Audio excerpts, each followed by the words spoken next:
Kimi no suizo o tabetai by Sumino Yoru, Part 11. Yesterday night, after I had gone to sleep, a murder took place in the next prefecture. It seemed like it was a random attack of some sort.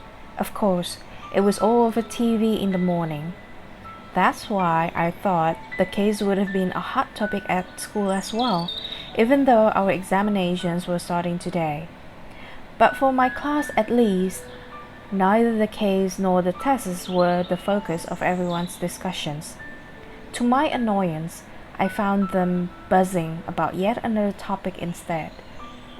In other words, they were trying to solve the mystery behind why she, who was cheerful, energetic, and popular, and I, the most plain and glum person in class, were out together on a day off. I thought that if there was an answer, I'd like to know it too, since I was minimizing contact with my classmates as usual. I wasn't blessed with the opportunity to ask. Something happened after we'd met each other in the library committee. That was a scenario they seemed to have settled on for now.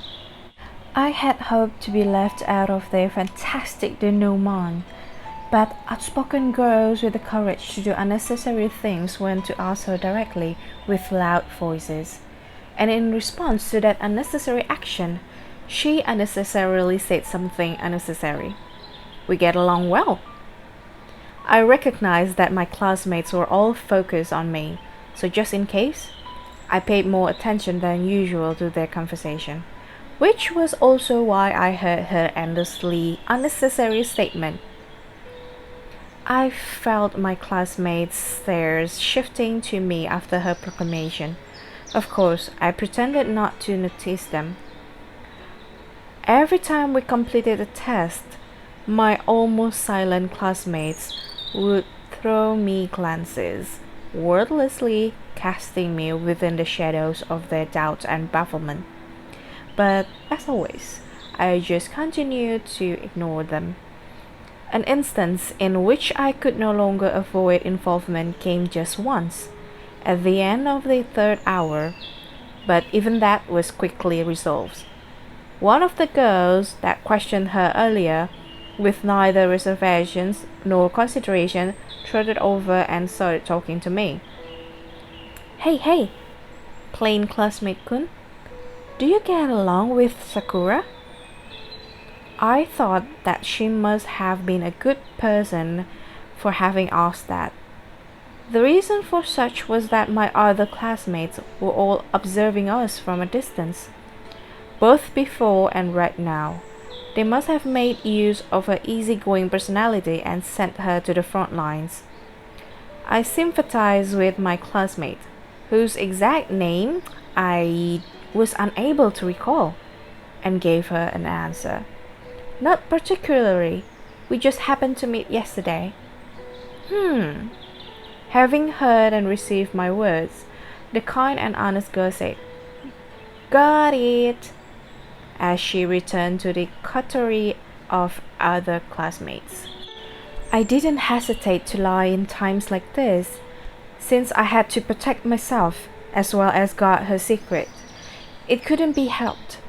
Even for the girl who said nothing but unnecessary things, the reason she met me was linked to her incurable disease, seeing as it was the most confidential of secrets. Perhaps she would be willing to fabricate a cover story with me. With that, the first hurdle was over. At the end of the fourth hour, the tests were over. I expected to score slightly above the class average this time too. Without really talking to anyone, I started to pack up and go home, even though I didn't have anything to do afterwards. I wanted to quickly go home.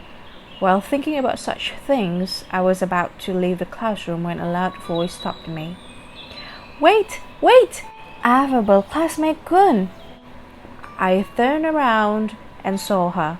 She was grinning from ear to ear, and my classmates who looked on with suspicion.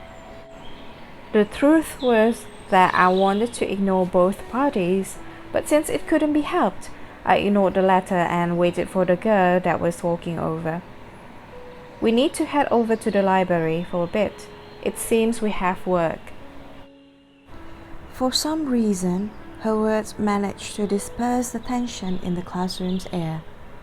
I didn't hear about this. Sensei told me when I ran into her earlier. Do you have something else to do? Not really. Then let's go. It's not like you were going to study anyway, right? I thought that was rude of her, but she was right. So I went along with her to the library. I have no intention of detailing the events in the library.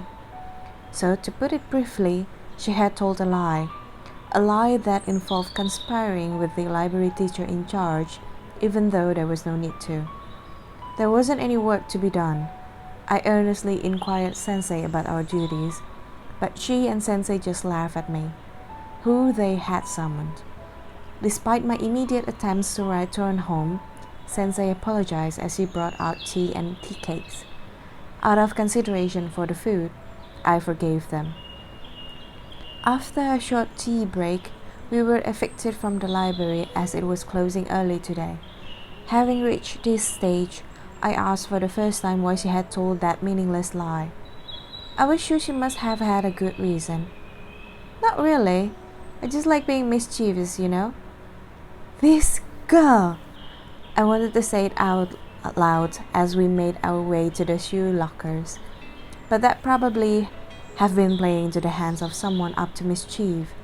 That was when she stopped her foot mid-air.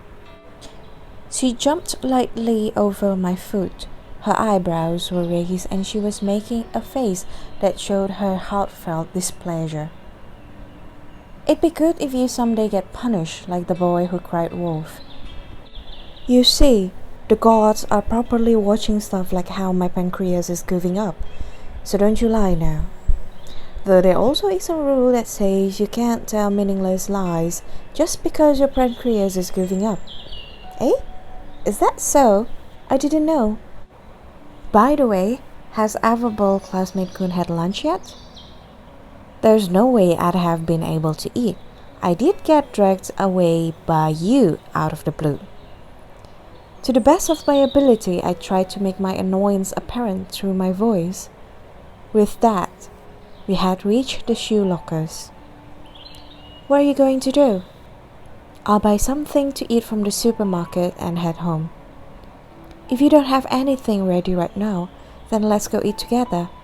My dad and mom aren't around today, and they only left me money, you see. Well, that's the end of part 11. I hope you guys enjoyed it as much as I enjoy making it. If you do like it, don't forget to give me that thumbs up and also ring that bell so you'll be notified whenever I uploaded a new video. See you on the next video. Ta-ta!